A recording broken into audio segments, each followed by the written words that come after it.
It's just been like a nightmare ever since, you know. Just the fact that I'm even talking about it, it's weird to me that this is real, you know, like this really, I'm not just telling some story that I read online or this literally happened.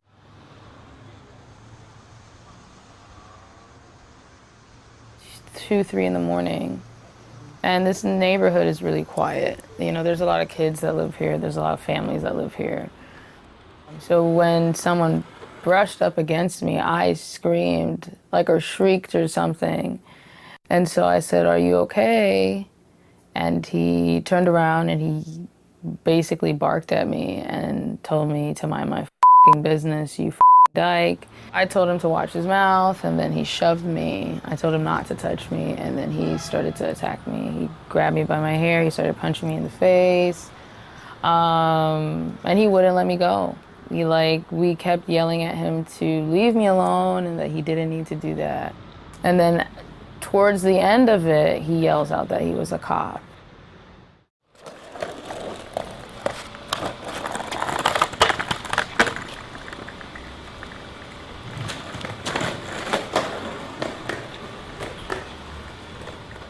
I moved to New York about 5 years ago to pursue a career in journalism, film.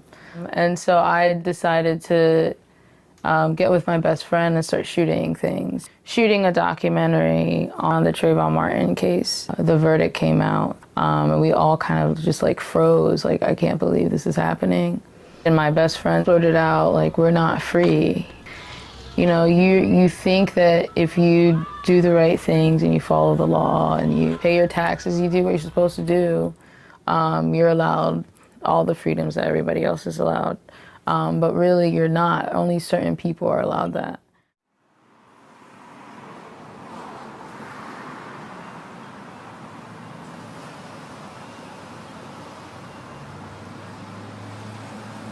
My girlfriend asked him to show us his badge, and he never did. And then before I knew it, I was being slammed on the ground and placed into handcuffs and dragged to the precinct. Like, my jaw dropped. I was like completely shocked because everybody thought that they were gonna release me, you know.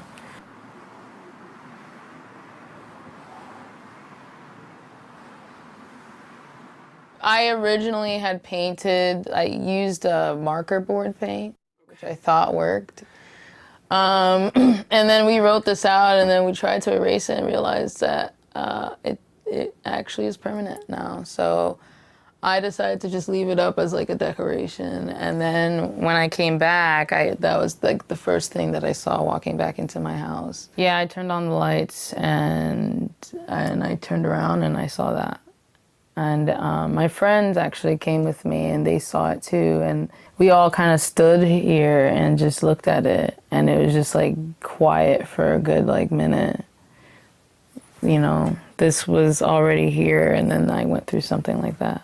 Now it feels like I get what she was saying. You know, that night I was doing nothing wrong. I wasn't breaking any law. I still ended up in one of the worst jails in America, and for something that I didn't do. So it makes me wonder if there's this freedom that people talk about, like, what is that even real here? Like, and who's the one that actually gets that privilege? So yeah, that's definitely been like haunting me a lot, you know, and always seeing this in my face, you know, every day. It's just a reminder. I can't really take it off anymore.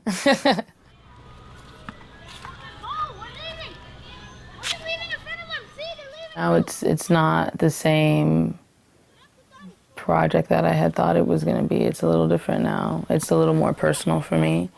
You know, before it was just me telling a story. Now it's like, it's me living the story that I'm telling. So, because I'm just one person out of God knows how many.